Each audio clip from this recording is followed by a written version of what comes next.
All right, Shalom. This is your brother Shamar from the Phoenix camp. With that being said, I want to give all honor, glory, and praise to Yahweh, Bahashem, Yahweh Shai, Bahashem Rakakadash. Double honors to the elders of Great Millstone, and peace and salutations to the brothers that are doing this work and truth and sincerity.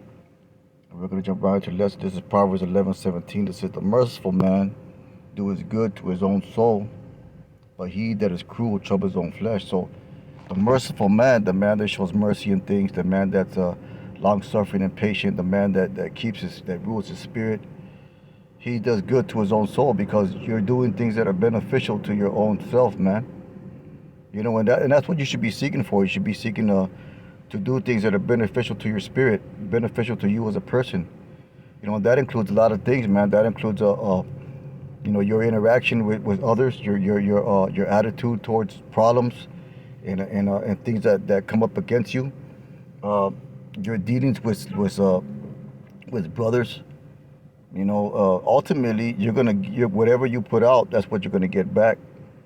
And if you're continually thinking about negative thoughts, and you're continually pursuing bad habits and bad ways of thinking, that's gonna be a trouble to your flesh, man. Because there's scientific studies that show that ill thoughts can have a physical effect on your body, man.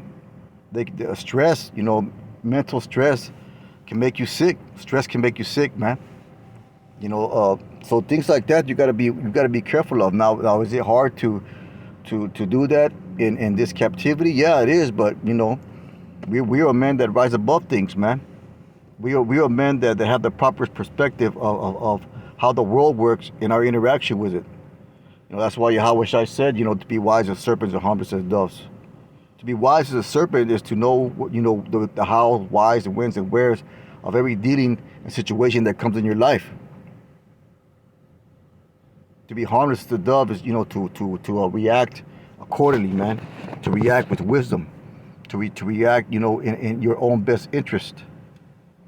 So let's get that once again. It says, "The merciful man doeth good to his own soul, but he that is cruel troubleth his own flesh," man. So you don't want to be a burden to yourself. You don't want to make problems for yourself. We already catch enough hell, and we have enough problems. The world and captivity and Esau gives us enough problems already. So you gotta learn to do good to your own soul. And that includes being healthy. You know uh not paying attention to negative thoughts. Not putting yourself in situations where problems are going to arise. Not dealing with certain people in certain situations. These are all things that you got to consider in your daily walk. To the best of your ability, you got to do good to your own soul. You got to do good to your own self, man. You got to know when you need a proper balance in your life. When you need to adjust things in your life for your own benefit. For your benefit and service towards the Lord. There might be things that you need to put off or cut off or minimize in order for you to fully pursue this work. Because there's 101 distractions out there that can bring you down, that can cause you problems, that can hinder your performance and your ability to serve with spirit and in truth. So let's get that once again. It says, "The merciful man doeth good to his own soul, but he that is cruel troubles his own flesh," man. So you got to learn to be a merciful individual. You got to learn to walk circumspectly and walk in accordance with truth, and do that so that it benefits you, because this is your walk, man. This is all your personal walk. Let me get a scripture real quick. This is 2 Ezra 7:6, and it says, "There is also another thing: a city is builded. It's a lot. A city is builded and set upon a broad field, and it is full of all good things." We all desire those good things.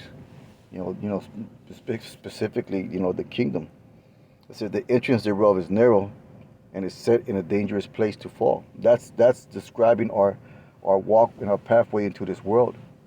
So we're already guaranteed, problems and obstacles, and difficulties. So to the best of your ability, you got to minimize that to do good to your own self, man.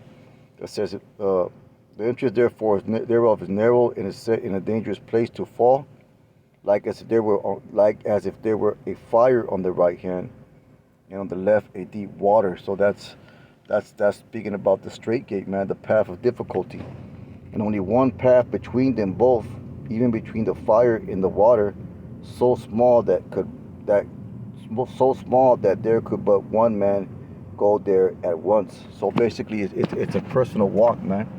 It's you and you alone. Now we have brothers to exhort us and to instruct us and to, give us counsel and information.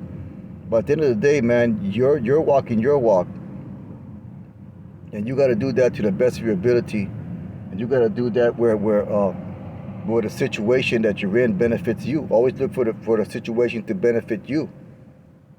To benefit. When I say benefit you, I'm talking about benefit your standing in the truth, your obedience to the truth, your ability to do this work. That's all, because that's ultimately the ultimate benefit. We're gonna get the ultimate benefit from doing the work, man. So that's why you gotta examine yourself and set your life up so that you get the ultimate benefit from being in this truth, man. And that's gonna mean minimizing and exterminating and doing away with certain things in your life. That's just what it is, and every man has to look at himself and decide for himself what those things are. So let's get Sirach 14 and 11. Yeah, and in part of that, you got to take care of yourself, man. You got to take care of your health. You got to take care of your spiritual health, your physical health, or your mental health, man. These are all disciplines that we need to acquire, because a man of the Lord is going to be a man of discipline, man. A man of the Lord is not going to be gluttonous and eating all kinds of bullshit all day. Why? Because that's a lack of discipline. That's a lack of having a proper balanced spirit. You're gonna do things that are beneficial to you, man. Let's get Sirach 14:11. This is Sirach 14 and 11. And it says, "My son, according to thy ability, do good to thyself, and give the Lord his due offering." You see that? We're every day we're obligated to give the Lord his offering, man. Whether that be setting aside time to serve our power, to make videos, to study, to pray. We have to give an offering daily to the Lord, man. And then that's a priority right there. And then after you give the Lord his due offering, because you owe the Lord, man. You owe the Lord. When you come into this truth, you made a vow to the Lord. Scripture says, when thou vowest a vow to the Lord, defer not to pay it. You made a vow to the Lord to serve him. You made an agreement to be hired as a laborer, man. Saying a laborers are what we are, and we're working for that penny. So you made a work contract with the Lord, man. To continue to do the work until you no longer can. So that's the due offering to the Lord. We made an agreement with him, according to Romans chapter 1, to give our bodies as a reasonable sacrifice. So you got to understand that, man. And the process of doing that, you're benefiting yourself. You're being a benefit to yourself, man. This truth is to elevate you. The obedience to the Most High, it does nothing but elevate you. It does nothing but put you over and above the simple people of this world. So that's doing good unto yourself. Let's get Psalms 112 and 5. I think let's go ahead and get it. This is Psalms 112. Let's see here. And 5, and it says, "A good man shows favor and lendeth, he will guide his affairs with discretion." See, that's the point I want to get. A good man will guide his affairs with discretion, man. He's going to be very what's the word, circumspect in all the things that he does. In every move that he makes, it's gonna be a premeditated move that's gonna be to his own benefit. A man that guides his affairs with discretion is not gonna make rash decisions. It's not gonna act on emotions. It's not gonna act out of spite or anger or fear. He's gonna act according to wisdom. It says, "Surely he shall not be moved forever, for the righteous shall be in everlasting remembrance. He shall not be afraid of evil tidings. His heart is fixed, trusting in the Lord." And then that's the most beneficial mind state that you can have. And any other mentality, any other way of thinking, it's going to lead to death and destruction, man. Let's go ahead and get Luke 6 and 38. This is Luke 6 and 38, and it says, "Give, and it shall be given unto you. Good measure pressed down and shaken together, running over shall men give unto your bosom. With the same measure that you meet with all, it shall be measured to you again. So if you know that you're putting your time and energy to things in this world or things that are not beneficial to the truth, then don't expect much from the Lord, man. But if you know that you're sincerely doing your best with the circumstance that the Lord put you in, then expect the Lord to help you. You know, this is what they call the law of karma. That's what they call it in the world. But you know, they got that from the scriptures, man. Let me run that back again. It says, "Give and give, and it shall be given unto you. Good measure, pressed down and shaken together, and running over shall men give unto your bosom. For with the same measure that ye meet with, all shall be measured to you again." You know, so you can't expect the Lord to be on your side if you're not really, you know, you're not really showing your sincerity and faithfulness to Him, man. It's the same thing as a marriage, man. If your woman ain't really, you know, doing it for you, then you're gonna be second guessing whether you got to do things for her. Like, why should I do anything for this woman if she ain't doing it for me, and vice versa, man. You know, you can't be a lion in your own household. You know, if you can't be, you know, bringing down your woman and treating her like crap all the time and being a bully about it. Being a bully, you know, you got to understand that she's the weaker vessel, and you know they got to be handled in a different manner. But that's a whole different video, man, for a whole different time, which goes into other situations and topics. But you know, you gotta you get what you get, man. You know, and that most importantly, specifically applies to this truth. You know, you're not gonna know the breakdowns unless you study. You're not gonna be able to do videos unless you get down in the scriptures. You're not gonna be able to get things done unless you sit down and fucking do them. You know, so you got to put in that work, man. You got to put in that work on a daily basis. You got to give the Lord his due sacrifice, his due obligation. Let's get 2 Corinthians 9:6. We'll close out on that. So that's how you do good unto yourself, man. You know, because this truth ain't nothing but a benefit unto us, and the more that we stay in this truth, and the more that things continue to get worse, you're going to see what great benefit this truth is. You're going to be glad that you made all them sacrifices, man. It says 2 Corinthians 9:6, "But this I say, he which soweth sparingly shall reap also sparingly. He which soweth bountifully shall reap also bountifully. Every man according as he has purposed in his heart, so let him give, not grudgingly or necessity, nor for Yahweh loves the cheerful giver." So if you thinking, you know, if you're in the mind state of, oh man, I got to make a video, oh man, I got to go to camp, oh man, if you're grudgingly, you know, doing those things, that's the wrong spirit in being. You should be wanting to make videos. And if you don't got that spirit, man, be wanting to go to camp. If you don't got that spirit, you got that grudgingly spirit in you, man, then you better, you know, pray to the Lord, man, to get that, to give you a good right spirit, like I said in Psalms the 51st chapter, when you a right spirit within me. You know, because you want to do good, man. You want to be obedient. It says, and Yahweh was able to make all grace abound toward you. See, so ain't that to your benefit to have the grace of the Lord? So going back to Proverbs 11:17, let's go ahead and get that.